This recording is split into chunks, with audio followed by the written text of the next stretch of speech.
abadde akutte omulambo gw'omwana we. Ennyonyi zino ezeevuga zokka zisudde bbomu ne zimuttirawo okwo nno kw'otadde n'abaana be abala basatu nabo ne bafiirawo ne mukazi we abadde olubuto. Ate mu bitundutundu emambuka ga Lwamala eyo nayo bongedde okusula zibbomu enkambwe era ng'abantu ba bulijjo abasukka mu 16 n'omusobyo ate kumpi nga 5 birambirira bo bagende ku bisago ebitagambika. Abasajja bano ba Israeli bagezaako nnyo okulemesa abantu ba Palestine okuyingira Egypt kw'otali n'amawanga amaagaliraanye. Eno nno nga bongedde okuteeka ebikwekweto eby'abakomando abagenda mu maaso nga bawenyula emiggo kw'otadde n'obakuba amasasi. So ezo ensonga ezo nkulu nazo njagadde nzibategeeze mumanyi kati ensi eya Gaza wa Palestine awo tulina kubanga tugisabira busabizi ebintu bitambule maridadi sana. Tuli ku NBS channel 9 radio mugoba nsonga katugendeko mu Byolaba Byendaba tovaawo.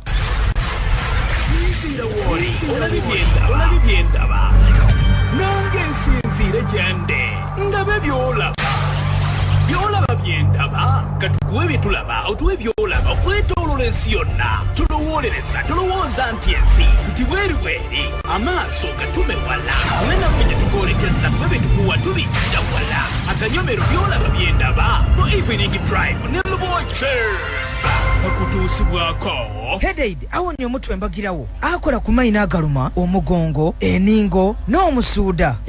Rinse Fresh kirungo eky'obulezi obwaife obw'obutonde ekinaasa mu kanwa. Rinse Fresh alimu ebirungo eby'obutonde ebirwanisa omuuka omubi okuva mu kanwa n'okukuuma amaino n'ekibuno kyo nga biramu. Eno programu ya Evening Drive lyanda kulyanda mwavulira amawulire sawa ku ssaawa.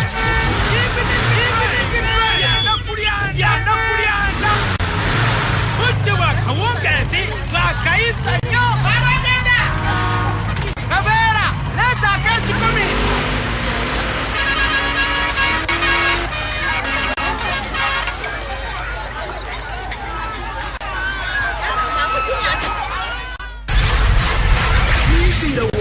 Olabi Byendaba nange nsinzire gyende ndabe Byolaba Byendaba katukuwe byetulaba otuwe Byolaba okwetoolola ensi yonna tulowooza nti ensi tuti bweri amaaso gatume wala mwenafenye tukoolekeza bwe betukuwa tubijja wala akanyomero Byolaba Byendaba mu evening drive ne Luboche akutuusibwako.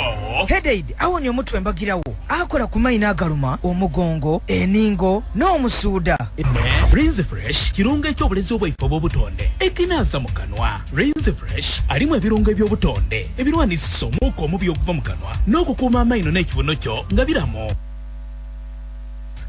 Katukuwonye ez'okuyingiza amasannyalaze n'abatasobola kuwayalinga abanaku abamu tujja kukola bwe bayita red boards tubateeraawo balibu bbiri zibenga zaaka wakiri ezanaasobolozi ziri 25 tojja kuzisasula naye zino 27 ogenda kuzisasula mpola nga buli lwogenda okugula amasannyalaze bakusalako 15%. tojja kiwulira kitegeeza gwe omuntu tukusazeeko akatundu kamu 0.6 1.6 era kale emu ekira 0 kale oyo nno Ruth Nankabirwa yatugamba nti ensonga zino ez'amasannyalaze njagala tuzisooseewo ne Rinse fresh mouthwash genda ku matundiro gonna ebino byestede kamwako kawunye bulungi buli kimu kiberenga stede bulungi teba nafa ba Headaid kasomtwe kuba kuboba ebinyo bikuluma n'omugongo uyambise Headaid pink mukala era nga ali ovo mu shape kijja kuba kyakyo kikuyamba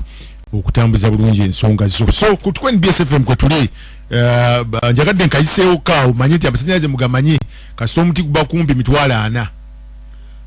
Basaze emiwendo mitwalo yaliko mitwalo 7 kati bali mu 47 wow ng'ogayingiza kakati awo tukoze eki wetuli njagadde nsooke mbabuulyeko oyo nno minisita Nankabirwa yabadde ategeeza ensonga ezo ffe tulinze bulinzi kakati kankubire Gashumba ono kuba nakye ngenda okwogera bavunaana bugingo nti adifendinga NRM ne President Museveni ne bamulumba mbu adifendinga MK Jesus tulabye bannaddiini abasiibe wakyakulanyi nga bamusabira.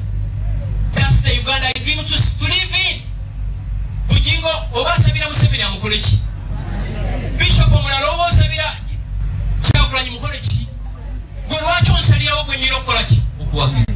Mu abaana bannuupu kamba buliri. Bwe bamulowooza nti mujja kutiisatiisa ffe temugenda tukola ki? Kakati kino ngena kyogera n'obuwombeefu bungi Rocky. Eggwanga lino lina okwegendereza. Okitegeera? Lwaki oyogera otyo? Kakati kankubulyeko Rocky. Okuwagira MK tewali buzibu. N'okuwagira Bobi Wine tewali buki? Tewali buzibu. N'okuwagira President Museveni ebandowoozayo. Oba ina ensonga zowaki okola ki? Lwaki owagira? Kakati obuzibu esigenda kukkiriza. Abantu kwekwekanga mu gavumenti. Njite gavumenti mu state ne bakola ebyabwe. Bwe tugenda nga tutemaatema abantu abamu nga twetegereza bye bakola ne background zaabwe, tujja kwekanga nga waliwo abeekweka mu state naye nga beetaaga protection. I agree with you. Wali abasuubuzi nga tebaga kusasula misolo. Waliwo abafere nga bafezeefeza abantu, babba amataka g'abantu, babanyakulako ssente zaabwe nabo ne beekweka omwo. Mulimu ababbi ng'ono gwe baakatta wano jozi nga ne yeekwesa omwo, eyatuuka n'okonfesi nga n'agamba yattanga n'abantu nga yeekwesa omwo. Kyova olaba aba gavumenti abagezi n'okufaako tebakuwa budde yadde okubyoge bamwegaana n'okumwegaana bamwegaana. That was a very good move. Kyemaze okwegendereza mu Uganda wano sigaana muntu kuweeweeta kundi, ontegedde, naye gwe aweeweeta kundi ebyafaayo bigola ki? Bigamba ki? Era kyovuna President yagamba nti waliwo abeetolodde mutabani we naye nga bafere enoonyeza byabwe. Tebyali byange ebyo, tebyali ki? Bibyo.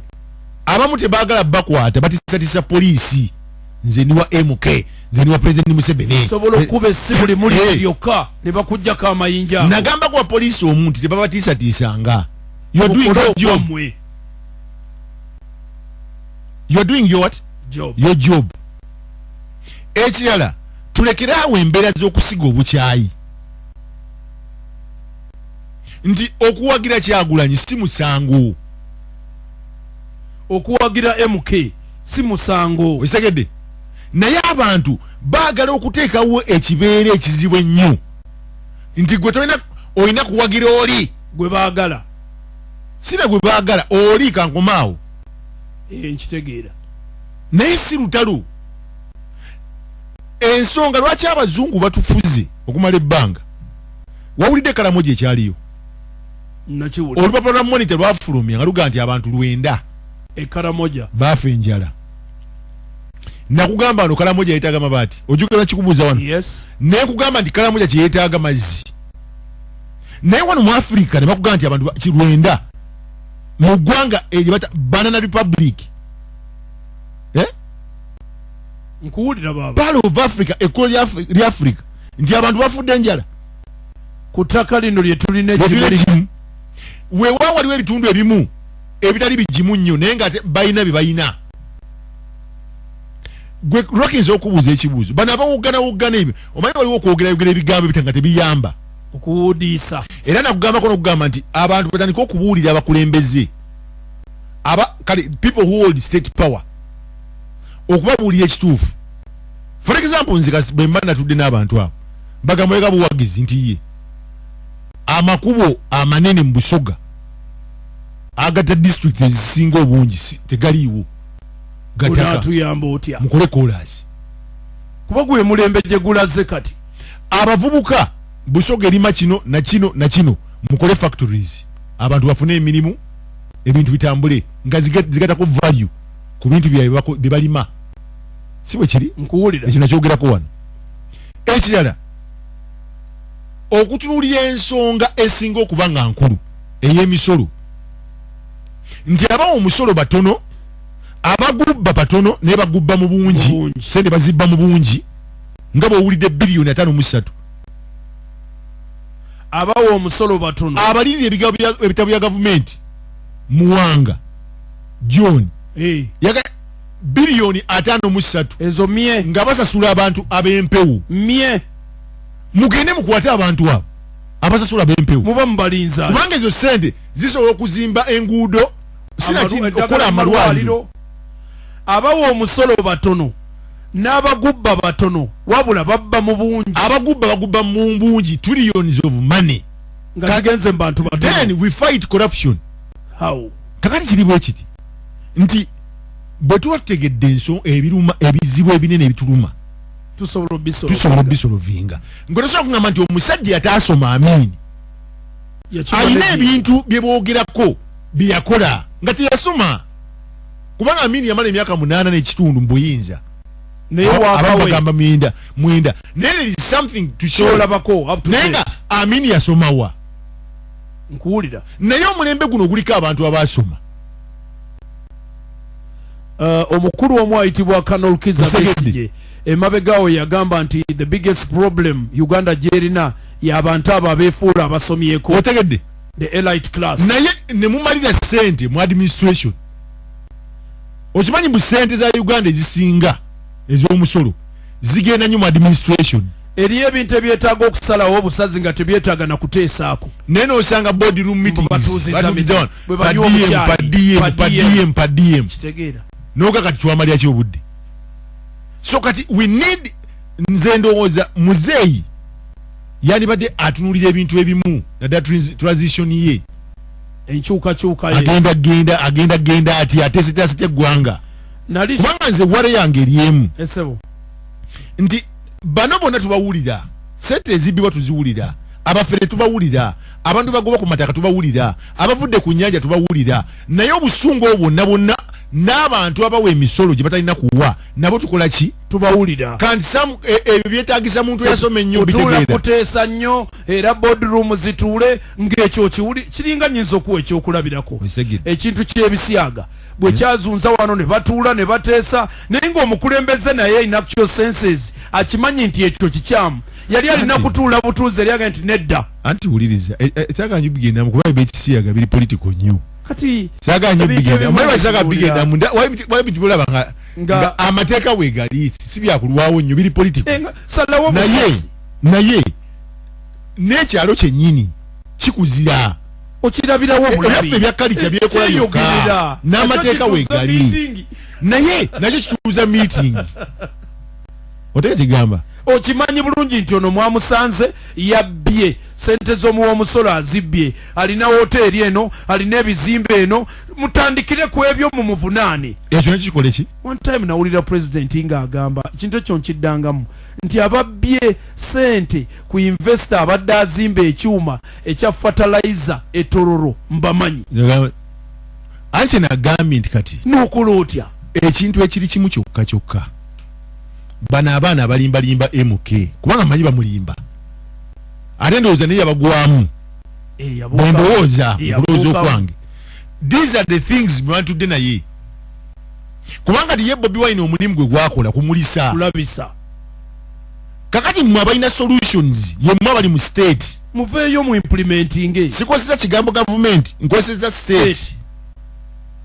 nti mmwe muku aba state be bakuuma omugaati mu implementing abantu badde tebakimanyi the difference between the state and government nabinyonyolako wano osegera state yamaanyi nnyo Rocky olaba otwogerera wano esebo government eyinza okulagira redi bagiggale kisoboka state neegaana kisoboka ontegedde ontegedde government eyinza olagira radio bagiggale state nevayo negaa nedda kati mu state muno mulimu amagye oba abantu babitegedde kati mulimu amagye omwo mulimu ab'eŋŋanda bako n'ab'emikwano mulimu abantu bannanyini mugaati era nga bwe basituka ne batowa order eba order kiba kirala ontegere kyegamba kakati waliwo ebintu Rocky byentunulya nze Lubowa neŋŋamba bino ebintu bwe tubigwerako abantu banyiiga naye tusobola kuŋŋamba nti oluguudo lw'e Budondo lubera mu budget buli kaseera ne wataba kikolebwa buli kimu kiri fine tewali ali kuvaayo okubuuza nti abange kino kimwenge namwendwa bulopa kaliro gundi palisa olaba oluguudo lwegamba ne lujja bwe luti namutumba wali luyitayo kale njagamba gundi yivukula eri ebintu bannange enguudo ezo ozijja yivukula ogiraba osobola okuva yivukula noyingira gundi noyingira bugweri olwosala kati ebintu ng'ebyo nabyo byetaaga kusooka kutuuza zi miitingi mwe temubiraba kyovula bulaba abantu bawaana aminti oba bamuwaana basoosonya nti ono ataasoma beyali akola nabo baali basobola okukola ate abasomye waki ate mutaddeyo ebintu byakubba bubbi buli kaseera bwe noozuula nti eddagala libbiba mu malwaliro n'omanya n'okumanya nti ddala libbibwa n'okola otya tugende tuyinza okwogera wana NBS radio 89.4 twagala okubeebaza mwenna abatuuliriza okuva gye tusimbukidde okutuusa essaawa eno mukama batukuumire omutwe gukubobba binywa bikuluma weyambise headaid pinki mukala ovo mu shape kapapula keeru kabikiddwamu ate ne